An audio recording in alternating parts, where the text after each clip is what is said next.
बोलन जो मौके फरामत आ गए हो।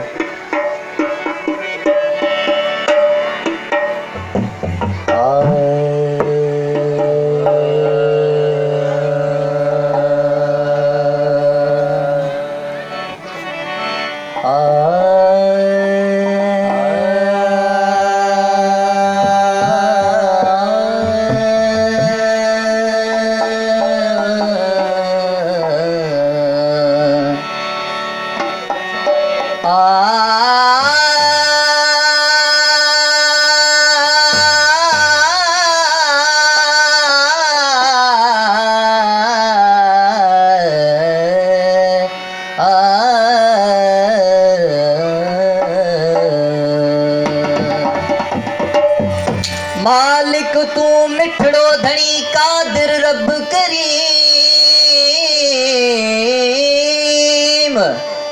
ओ मालिक तू मिठड़ो धनी कादिर रब करीम। मौला मूंखे करे अता सुणू कल्ब सलीम। ओ तू रब तू रहमान तू अली अज़ीम। दातर मुझे दे खे दे नेमतूं नईम। ओ सोज़ल अमन थे अलीम सबा जी हिन सिंध ते। ओ असांजे इश्क जो कलमो आए इंसान सां मोहब्बत।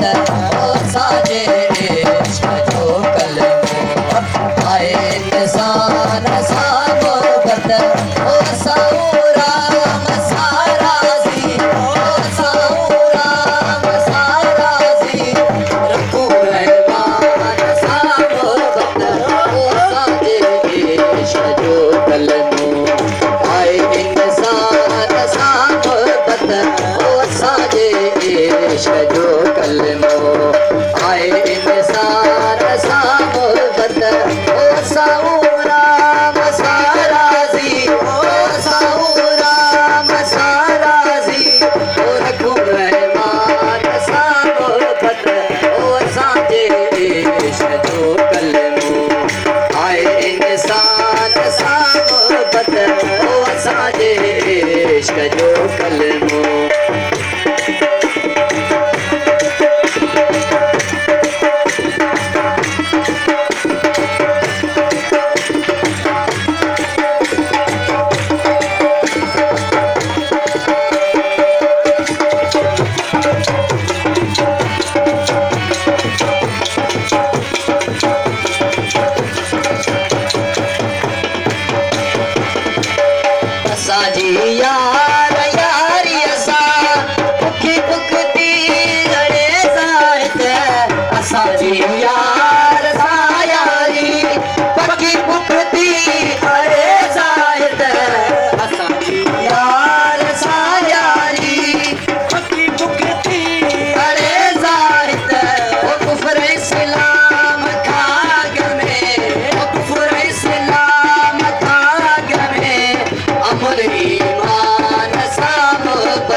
मुसाफिर दोस्त आई को सका दिलासा भी नजर का भी ओ गुनाह नहीं सवाबन का गुनाह नहीं सवाबन का अलग एहसान सामोबत हो साजे इश्क जो कल आए इंसान सामोबत हो साजे इश्क जो कल आए इंसान सामोबत हो साऊरा मसाराजी हो साऊरा मसाराजी रखो रहमान सामोबत हो साजे इश्क जो कल आए इंसान सामोबत हो साजे इश्क जो कल